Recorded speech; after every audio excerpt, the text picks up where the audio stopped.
दोस्तों आज की इस वीडियो में हम बात करेंगे उत्तर व्यवहारवाद के बारे में।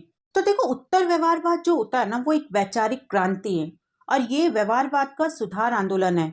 इसमें कर्म और प्रासंगिकता पर बल दिया जाता है, लेकिन ये परंपरावाद नहीं है। तो चलिए, उत्तर व्यवहारवाद को समझने से पहले हम थोड़ा सा पीछे यानी हिस्ट्री की तरफ चलते हैं। अब देखो, राजनीतिक विज्ञान का जो परंपरागत दृष्टिकोण था, इसमें क्या होता था। बेसिकली इसमें जो औपचारिक संस्थाएं थी, जैसे औपचारिक अध्ययन, संस्थागत अध्ययन और संवैधानिक अध्ययन, इनका अध्ययन किया जाता था और इसके साथ साथ ही कानूनी पक्ष पर बहुत ज्यादा जोर दिया जाता था। लेकिन फिर हुआ क्या कि ये जो परंपरागत दृष्टिकोण था, इसमें कुछ कमियां नजर आने लगी।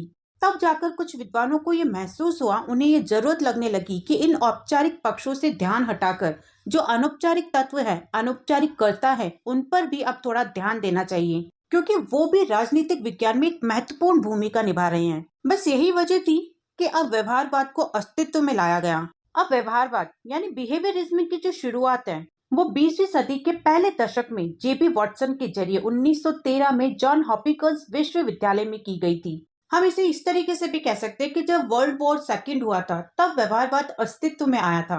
व्यवहारवाद में क्या था कि जो तत्व थे, जैसे हित समूह, राजनीतिक दल, मंत्री, विधायक, मतलब जो भी सामाजिक आर्थिक तत्व थे, वो क्या कर रहे थे, बहुत ज्यादा प्रभावित कर रहे थे और इस वजह से इन पर खास तौर पर ध्यान दिया गया। इसमें जो तरीका या जो अध्ययन पद्धति अपनाई गई थी, वो अंतर विषयक उपागम था, यानी कि वो पूरे के पूरे समाज विज्ञानों को एक साथ जोड़कर देखा करते थे, मतलब कि वैज्ञानिक तरीका था। और इसमें जो हमें सबसे ज्यादा कंफ्यूज करता है, वो है मूल्य निरपेक्ष उपागम। तो देखो क्या था कि जो व्यवहारवाद अपनाया गया था ना, उसके अंदर मूल्य के महत्व को कम समझा गया था। मतलब जो व्यवहारवादी थे, वो मूल्य विहीन अध्ययन करने की बात किया करते थे। अब वो ऐसा क्यों करते थे? क्योंकि वो चाहते थे कि वैज्ञानिक पद्धति से, मतलब साइंटिफिक मेथड से ऐसा राजनीतिक सिद्धांत बने जिस पर मूल्य का प्रभाव ना पड़े। क्योंकि व्यवहारवादी जो थे ना, वो इसे एक तरीके से पूरी तरह से निरपेक्ष बनाना चाहते थे, ताकि क्या हो कि वो मूल्यों से, उचित और अनुचित से प्रभावित ना हो और उन्हें एक साइंटिफिक रिजल्ट मिल जाए। बस ये जो साइंटिफिक मेथड था, ये व्यवहारवाद में अपनाया गया था। इसके साथ साथ एक बात और कि ये जो व्यवहारवादी थे ना, ये तार्किक कथन को बहुत ज्यादा महत्व दिया करते थे। मतलब ये लोग तर्क पर यकीन किया करते थे। कहने का मतलब ये है कि ये ऐसे किसी भी कथन को मान्य नहीं देते थे या मान्य नहीं मानते थे जिसकी वैज्ञानिक पद्धति से पुष्टि ना की जा सके। लेकिन अब क्या हुआ, अब धीरे धीरे व्यवहारवाद जब अस्तित्व में आया, तो फिर इसमें भी कमियां नजर आने लगी। तब क्या हुआ, डेविड ईस्टन, जो खास तौर पर व्यवहारवाद के समर्थक थे, उन्होंने खुद ने ही 1969 में उत्तर व्यवहारवादी क्रांति की शुरुआत की। मतलब डेविड ईस्टन खुद ही समझ गए थे कि व्यवहारवादी की जो मान्यता है, जो सिद्धांत है, जो हमने अपनाए, वो गलत है, वो अब काम नहीं कर रहे हैं। इसलिए फिर उन्होंने सोचा कि क्यों ना उत्तर व्यवहारवाद की शुरुआत की जाए। तो अब यहाँ पर ये तो क्लियर हो चुका है कि जो उत्तर व्यवहारवाद है, वो परंपरागत दृष्टिकोण नहीं है। मतलब उत्तर व्यवहारवाद की जो सोच है, जो अवधारणा है, वो कब आई, जब व्यवहारवाद का पतन हो रहा था। तो यहाँ पर अब ये तो स्पष्ट हो गया कि उत्तर व्यवहारवाद विचारों की सिर्फ एक धारणा है, विचारों की एक क्रांति है, जिसे हम व्यवहारवाद का एक सुधरा हुआ रूप कह सकते हैं या फिर सुधारवाद आंदोलन कह सकते हैं। तो कहने का मतलब ये है कि जब व्यवहारवाद में जो कमियां थी, जो रूढ़ियां थी, जो दोष थे, उन्हें दूर करने के लिए जब नए विचार व्यवहारवाद में लाए गए, तब उसी नए रूप को, मतलब उसी नई सोच वाले व्यवहारवाद को उत्तर व्यवहारवाद कहा गया। डेविड ईस्टन के अनुसार उत्तर व्यवहारवाद जो है, वो भविष्योन्मुखी है, क्योंकि वो राजनीतिक विज्ञान को विकास की नई दिशाओं की ओर बढ़ाना चाहता है। ये अतीत यानी व्यवहारवाद की जो उपलब्धियां हैं, उसको स्वीकार करते हुए उसमें कुछ नया जोड़ना चाहता है। तो चलिए अब आगे बात करते हैं, उत्तर व्यवहारवाद की आधारभूत मान्यताएं क्या हैं, या फिर यह कह लीजिए कि सिद्धांत और विशेषताएं क्या हैं। तो डेविड ईस्टन ने उत्तर व्यवहारवाद की 7 मान्यताएं बताई हैं। तो पहली मान्यता है कि तकनीक से पहले सार का महत्व है, क्योंकि व्यवहारवादियों ने राजनीतिक विज्ञान के अध्ययन में वैज्ञानिक तकनीकों के प्रयोग पर बहुत ज्यादा बल दिया है। लेकिन अपनी ही इन कोशिशों में उन्होंने अध्ययन का जो उद्देश्य था, उसका विरोध किया है, क्योंकि उत्तर व्यवहारवादियों का ये मानना था कि वैज्ञानिक तकनीकों के साथ ही अध्ययन के उद्देश्यों यानी सार का भी महत्व है।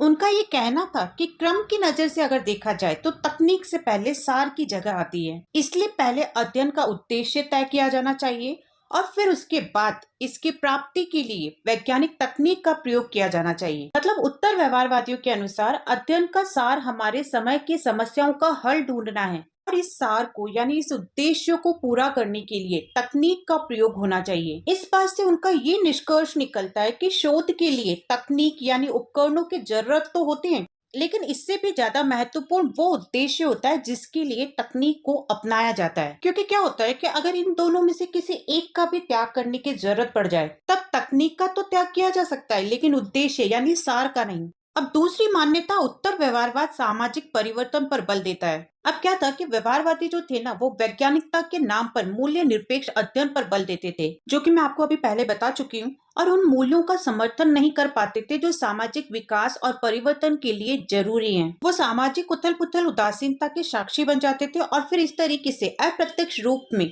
सामाजिक परिवर्तन के विरोधी यानी रूढ़िवादी बन जाते थे। वहीं उत्तर व्यवहारवादी ये मानते थे कि राजनीतिक विज्ञान के अध्ययन का जो उद्देश्य है वो उन मूल्यों का समर्थन होना चाहिए जो उचित दिशा में सामाजिक परिवर्तन के पक्षधर हैं। मतलब ये कि उत्तर व्यवहारवादी सामाजिक परिवर्तन में सक्रिय भूमिका निभाना चाहते थे ताकि अनुदारवाद का विरोध संभव हो सके और उदारवादी मूल्यों के अनुसार सामाजिक परिवर्तन की गति को तेज किया जा सके। तीसरी मान्यता समकालीन समस्याओं के विश्वसनीय समाधान की आवश्यकता है। यहाँ पर उत्तर व्यवहारवादियों का ये मानना है कि राजनीति विज्ञान की जो पूर्णता है वो इस बात में नहीं है कि उसका मात्र वैज्ञानिकरण कर दिया जाए, बल्कि उसका पूरा विकास और उसकी सार्थकता इस बात में निहित है कि वो पूरे विश्व की राजनीतिक सामाजिक समस्याओं और संकटों के हल में जितना हो सके सहयोग दे।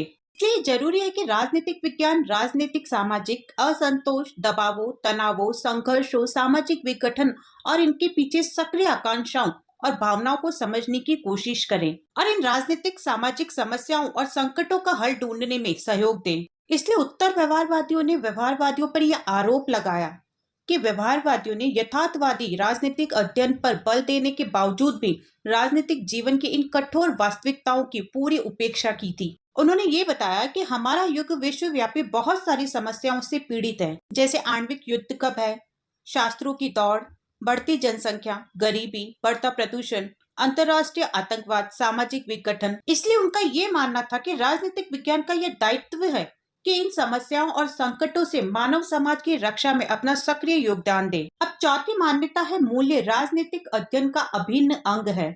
उत्तर व्यवहारवादी जो थे ना वो ये मानते थे कि मानव समाज के लिए केवल उसी ज्ञान का महत्व है जो मूल्यों पर आधारित हो। मतलब ये कि मानव समाज के बारे में उनका ये तर्क था कि मूल्यों की दृष्टि से विज्ञान न तो कभी मूल्य निरपेक्ष रहा है और न ही हो सकता है। पांचवी मान्यता है कि मानव मूल्यों की रक्षा में बुद्धिजीवियों की अहम भूमिका है। उत्तर व्यवहारवादियों के अनुसार समाज में राजनीतिक वैज्ञानिकों सहित सभी बुद्धिजीवियों की एक खास भूमिका होती है। उनका ये दायित्व है कि वो उदारवादी मानव मूल्यों की रक्षा के प्रति पूरी तरह से प्रतिबद्ध हो ताकि मानव सभ्यता और उसकी उपलब्धियों की रक्षा की जा सके। क्योंकि देखो व्यवहारवादियों ने क्या किया था कि बुद्धिजीवियों को केवल एक ऐसे शोधकर्ता के रूप में प्रस्तुत किया था जो मानव मूल्यों की रक्षा करने के बजाय मूल्य निरपेक्षता के प्रति समर्पित थे। लेकिन उत्तर व्यवहारवादियों ने क्या किया, व्यवहारवाद के इस पक्ष का विरोध किया, क्योंकि उनका ये मानना था कि बुद्धिजीवियों को ऐसे वस्तुनिष्ठ शोध कार्य पर मानव श्रम और धन को बर्बाद नहीं करना चाहिए जिनका मानव मूल्यों से कोई भी संबंध ना हो। क्योंकि अगर वो मानव मूल्यों की रक्षा के प्रति उदासीन बने रहेंगे तो समाज में बुद्धिजीवियों के जरिए उन्हें जो खास स्थान और महत्व मिला हुआ है उससे उन्हें वंचित होना पड़ेगा। फिर क्या होगा कि ऐसी स्थिति में वो समाज की नजर में ऐसे अनुपयोगी बौद्धिक प्राणी बन जाएंगे जो वैज्ञानिक अध्ययन के आड़ में मानव समाज की वर्तमान और भविष्य के साथ खिलवाड़ करने में लगे रहेंगे। छठी मान्यता है कि राजनीति विज्ञान, कार्य विज्ञान और मनन विज्ञान दोनों ही हैं। तो देखो उत्तर व्यवहारवादियों का यह आरोप है कि व्यवहारवादियों ने शुद्ध वैज्ञानिक अध्ययन के नाम पर पूरे राजनीतिक विज्ञान को एक मनन विज्ञान में बदल दिया, यानी चिंतन विज्ञान में बदल दिया और उसके क्रियात्मक पक्ष का विरोध किया। क्योंकि उत्तर व्यवहारवादियों का तो ये मानना था कि राजनीतिक विज्ञान अपनी प्रकृति से ही एक मनन विज्ञान के साथ साथ कार्य विज्ञान भी है, इसलिए उसके इन दोनों पक्षों में उचित समन्वय और तालमेल स्थापित करने की जरूरत है। सातवीं मान्यता ये है कि व्यवसाय का राजनीतिकरण अनिवार्य और वांछनीय है। उत्तर व्यवहारवादियों का ये मानना था कि व्यवहारवादियों की ये भूल थी कि उन्होंने शुद्ध वैज्ञानिक शोध के नाम पर राजवैज्ञानिकों और बुद्धिजीवियों से संबंधित सारी संस्थाओं को अपने सामाजिक दायित्वों के प्रति तटस्थ, उदासीन और निष्क्रिय बना दिया था। और इसके साथ साथ वो इस स्थिति को शुद्ध वैज्ञानिक चिंतन की नजर से उचित भी मानते थे।